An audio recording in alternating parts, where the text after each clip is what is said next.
एक समय में मुजफ्फरनगर क्राइम कैपिटल के नाम से जाना जाता था, मगर अब बदल रहा है। ऐसे में मुजफ्फरनगर के युवा जहां खेल और शिक्षा क्षेत्र में अपना नाम तो रोशन कर ही रहे हैं, मुजफ्फरनगर का भी नाम रोशन कर रहे हैं। मुजफ्फरनगर का एक गांव जो सोरम गांव, जिसमें बच्चे 20 से ज़्यादा भर्ती हुए हैं इस बार की यूपी पुलिस परीक्षा में, मेरे साथ मौजूद हैं। उन्हीं से बात करूँगा कि आखिर उन्होंने किस तरह मेहनत की। सबसे पहले परिजन है मेरे साथ, जो बच्चे कितने भर्ती हुए हैं आपके इस गाँव के, और आपको कैसा लग रहा है?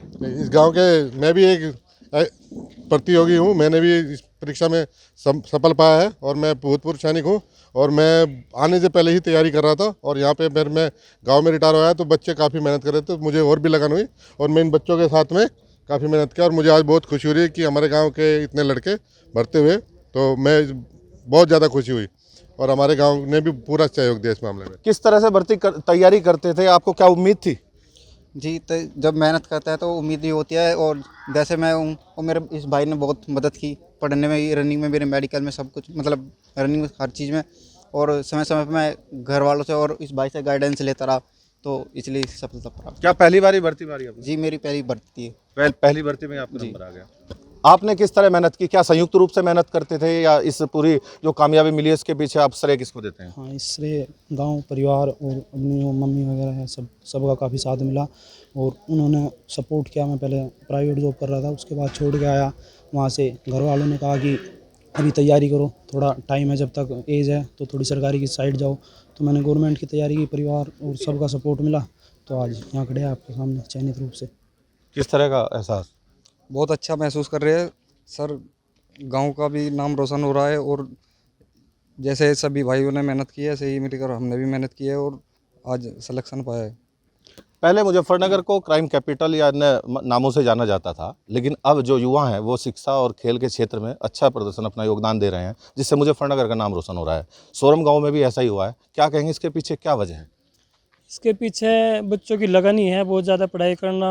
और जैसे गांव में ये बना हुआ है, बीच बीच में प्रधान जी का भी सपोर्ट करना और एक्सरसाइज वगैरह करना है। तीरंदाज का भी ग्राउंड बना हुआ है, इसका बहुत फ़र्क पड़ता है। और गांव में जितने बड़े हैं सभी बच्चों को सपोर्ट करते हैं एक दूसरे को। और जैसे अभी ये भर्ती आई थी 60,244 की, इसमें मैक्सिमम बच्चों ने फार्म भरा था और फिर एक दूसरे को सपोर्ट करते हुए फिजिकल में भी सब ने इकट्ठा साथ किया, तो इसका बहुत काफ़ी फ़र्क मानते हैं। तो ग्रामीणों और परिवार का भी सपोर्ट मिल रहा है। ऐसे में जो 20 से अधिक बच्चे यहाँ पर यूपी परीक्षा में पास हुए हैं, उसमें 3 बेटी भी हैं, वो भी मेरे साथ मौजूद हैं, उनसे बात करूँगा। बेटे, आपको कितनी उम्मीद थी और अब कैसा लग रहा है आपको? चयन होने के बाद मुझे बहुत अच्छा लग रहा है। उम्मीद तो सर, जब प्रैक्टिस करते हैं तो हर बच्चों को उम्मीद होती है अपने सिलेक्शन की, तो बस तैयारी करते वक्त मेरा भी यही था कि एक न एक दिन मेरा भी सिलेक्शन होगा। और आज 60,244 पुलिस भर्ती में सेलेक्ट होने के बाद मुझे बहुत अच्छा लग रहा है। और जो आज ये सम्मानित बच्चों के लिए प्रोग्राम रखा है हमारे ग्राम प्रधान जी ने, उनका मैं बहुत बहुत धन्यवाद कहना चाहूँगी। किसको श्रेय देंगे और आगे क्या तैयारी करेंगे, आगे क्या उम्मीद है? श्रेय तो माता पिता और भाई बहन के लिए ही जाएगा और आगे सर मेरा टारगेट ऐसा ही रहेगा। बेटे, आप क्या कहेंगे? मेरा भी टारगेट सर ऐसा ही है और मेरे माता पिता और मेरे भाई ने बहुत सपोर्ट करा तो इस कामयाबी के बाद जो बेटी हैं उनके कदम अभी भी नहीं रुकेंगे। उनका मानना यही है कि आगे इनका जो टारगेट है वो ऐसा, यानी सब इंस्पेक्टर रहेगा और अन्य क्षेत्र में भी प्रयास रहेगा कि बेटी और आगे तक जाएं। ये ग्रामीण मौजूद हैं, इनके परिजन मौजूद हैं। बेहद खुशी का माहौल है, क्षेत्र में उल्लास है गाँव में भी कि इतने बच्चों ने एक साथ यूपी परीक्षा पास की है और भर्ती हुए हैं। प्रधान जी, क्या कहेंगे सबसे पहले आपसे? पहले तो मैं आपका स्वागत करता हूं कि बच्चों को प्रोत्साहन के लिए आप यहां आए। और हमारी जो गांव में 21-22 बच्चे जो हैं, हमें 21 बच्चों की पुष्टि हुई है। 1-2 जो बच्चे हैं उनको भी चिन्हित कर लिया जाएगा, उनको भी सम्मानित किया जाएगा। और पहली बार ऐसा हुआ कि हमारे गांव में जो हमने ये सेटअप खड़ा किया धीरे धीरे, तो उससे बच्चों का रोजगार की तरफ या आत्मनिर्भरता की तरफ एक नया कदम पड़ा। और हम जब इन सबको देखते हैं तो हमें बड़ी खुशी और गर्व महसूस होता है इस बात के लिए।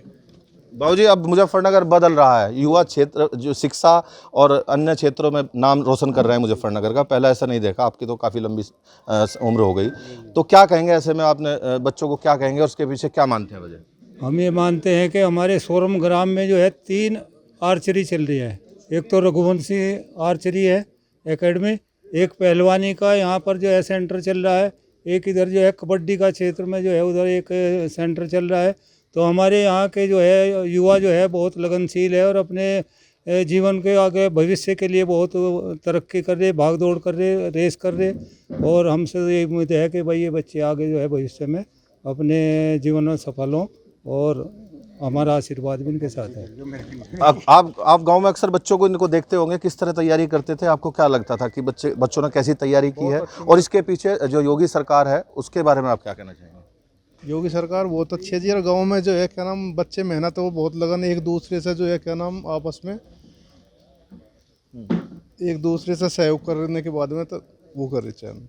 बाबू जी, पहले भी सरकारें रहती थी, कई तरह के सवाल खड़े होते थे जब भर्तियां होती थी, यूपी पुलिस की भर्ती हो, अन्य तरह की भर्तियां हो, मगर इस बार जो छात्र हैं वो इस बात का भी श्रेय योगी सरकार को दे रहे हैं कि निष्पक्ष रूप से भर्ती हुई। आप क्या कहेंगे, क्या सही है? बिल्कुल सही है, निष्पक्ष भर्ती है। और मैं अपने गांव के बारे में बता दूं, ये गांव ऐतिहासिक गांव है सोरम।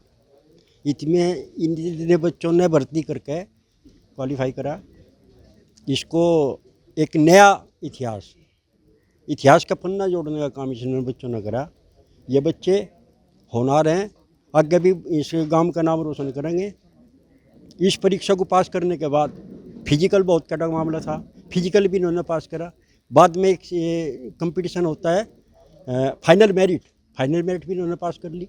इनमें कुछ बच्चे तो ऐसे हैं जो स्पोर्ट में भी इन्होंने नाम रोशन कर रखा, जैसे स्वीटी जिला टॉपर रही, यूनिवर्सिटी टॉप करी, जिला टॉप करा, स्कूल टॉप करा। तो स्पोर्ट से भी जुड़े रहे कुछ बच्चे, तो आगे भी ये इस गांव का नाम रोशन करेंगे। उज्जवल भविष्य के मैं इनका कामना करता हूँ। अंत में प्रधान जी, मैं आपसे जानूंगा कि आखिर कितने बच्चे थे जिन्होंने ये यूपी पुलिस की परीक्षा जो शुरुआत हुई थी वहाँ से इन्होंने कितने बच्चे थे मुझे इस गांव के, और लगभग कितने टोटल बच्चे हैं जिनका नंबर यहाँ पर आया है, और आज से पहले कितने बच्चे यूपी पुलिस में पहले भी सेलेक्ट हो चुके हैं? सोरम गांव से कई सौ लोग जो हैं पुलिस में, आर्मी में कई तरह से नौकरी करते हैं। पहले तो मैं उन माता पिता को जो है धन्यवाद देना चाहता हूं, जो गांव परिवेश में एक ये रहता है कि भाई बेटियों को पुलिस में, आर्मी में नहीं भेजेंगे। थोड़ी धीरे धीरे ये अवेयरनेस आई और लोग जागरूक हुए, प्रोत्साहन किया कि नहीं बेटियों को भी आगे बढ़ना चाहिए। उसी का फल है कि ये 3 बेटियां हमारे यहाँ से जो है इसमें सिलेक्शन हुआ यूपी पुलिस में, और मैं इन्हें बधाई देता हूँ। और आगे भी यही कोशिश रहेगा कि हर बेटी हर क्षेत्र में कदम रखें, कहीं कोई छोटा बड़ा कदम नहीं होता। वो जहाँ भी जाना चाहे जाएँ, उन्हें स्वतंत्र रूप से उनकी आज़ादी के लिए हम सहयोग करेंगे। और जो बच्चे अब की बार इस परीक्षा में बहुत थोड़े मार्जिन से रह गए हैं, उन्हें निराश होने की ज़रूरत नहीं है।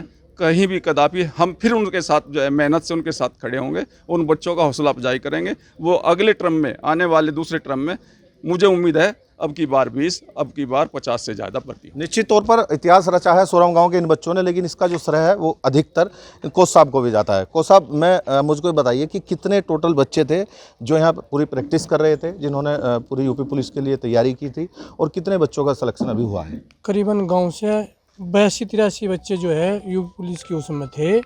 और सही बात तो यह है कि इच्छा के अनुरूप ये रिजल्ट पर्याप्त नहीं है, अभी और भूख है सोरम की। सबसे बड़ा श्रेय तो उनके माँ बाप को, जो अपनी लड़कियों को और उन्हें वो करवा रहे। सभी मध्यम परिवार से है, किसान परिवार से है, छोटी पूंजी के सभी किसान हैं, और इन सब के लिए ये मुकाम हासिल करना बहुत बड़ी बात है।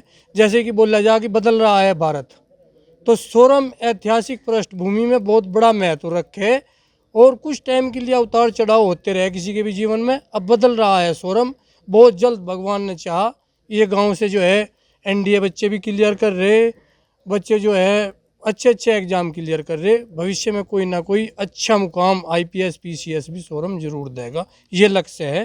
प्रधान जी बहुत जल्द जो है गांव में लाइब्रेरी लड़कियों के लिए अलग से और लड़कों के लिए अलग से करवा रहे, तो एक अच्छी शुरुआत है। इस चीज़ से सबको मनोबल मिलेगा, ये बहुत बढ़िया चीज़ है। और गांव का माहौल और स्पोर्ट्स के उसमें व्यवस्था बड़ी अच्छी है। शायद मैं नहीं मानता जिला के आसपास भी कहीं इतनी अच्छी व्यवस्था होगी। तो निश्चित तौर पर बदल रहा है सोरम और बदल रहा है मुजफ्फरनगर। जिस तरह से इन बच्चों ने एक कीर्तिमान लिखा है, एक साथ एक ही गांव के इतने बच्चे यूपी पुलिस की परीक्षा में इनका नाम आया है, लेकिन इनके कदम अभी भी नहीं रुकेंगे। इनका साफ तौर पर यही कहना है, जो इनके कोच हैं, बच्चे हैं, इनको अभी और भी भूख है, और निश्चित तौर पर आने वाले कई ऐसे नौकरी में और खेल के क्षेत्र में भी ये इसी तरह मुजफ्फरनगर और अपने गाँव का नाम रोशन करते रहेंगे। विनेश पंवार, न्यूज़ 18, मुजफ्फरनगर।